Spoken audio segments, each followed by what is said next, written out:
Program hilirisasi seperti nikel yang dilakukan Presiden Jokowi digugat negara-negara Uni Eropa melalui Organisasi Perdagangan Dunia atau WTO, dan Indonesia pun kalah dalam gugatan tersebut.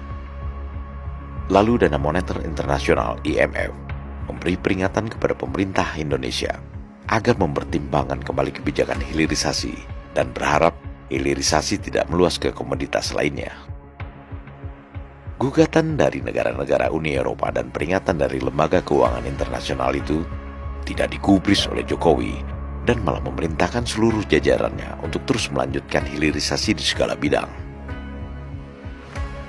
Program hilirisasi yang dirintis Presiden Jokowi akan dilanjutkan oleh pasangan calon presiden dan wakil presiden nomor urut 2, Prabowo Subianto dan Gibran Rakabuming Raka.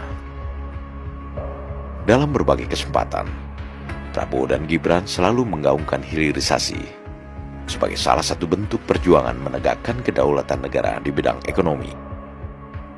Karena dengan hilirisasi, Indonesia tidak tergantung lagi pada negara lain, sehingga tidak bisa diintervensi negara manapun. Prabowo Subianto sendiri sudah melakukan kajian tentang hilirisasi ini jauh sebelum dirinya dan Gibran Rakabuming Raka mendaftar sebagai paslon capres-cawapres ke KPU.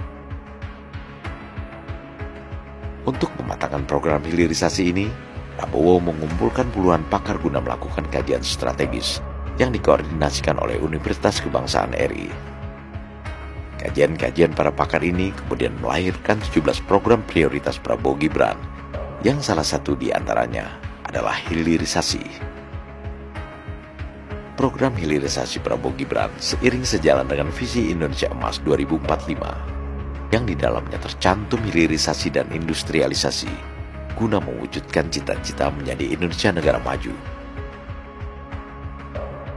Hilirisasi dan industrialisasi seperti yang tercantum dalam visi Indonesia Emas 2045 hanya bisa berhasil dengan baik jika pemerintahan pasca Presiden Jokowi secara konsisten melanjutkan program hilirisasi. Tetapi sampai saat ini, hanya pasangan paslon nomor 2, Prabowo Gibran, yang bertekad melanjutkan program hilirisasi. Paslon lainnya bahkan mengkritik keras hilirisasi pertambangan dinilai ugal-ugalan.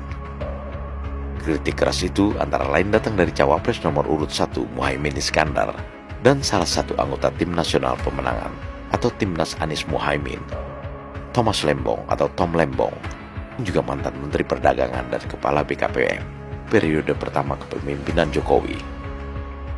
Sedangkan bagi Prabowo Gibran, hilirisasi merupakan hal yang tidak bisa ditawar-tawar lagi. Bagi Prabowo Gibran, hilirisasi bukan hanya upaya memberikan nilai tambah pada produk-produk industri yang berasal dari sumber daya alam Indonesia, tapi juga perluasan lapangan kerja yang akan mensejahterakan rakyat Indonesia.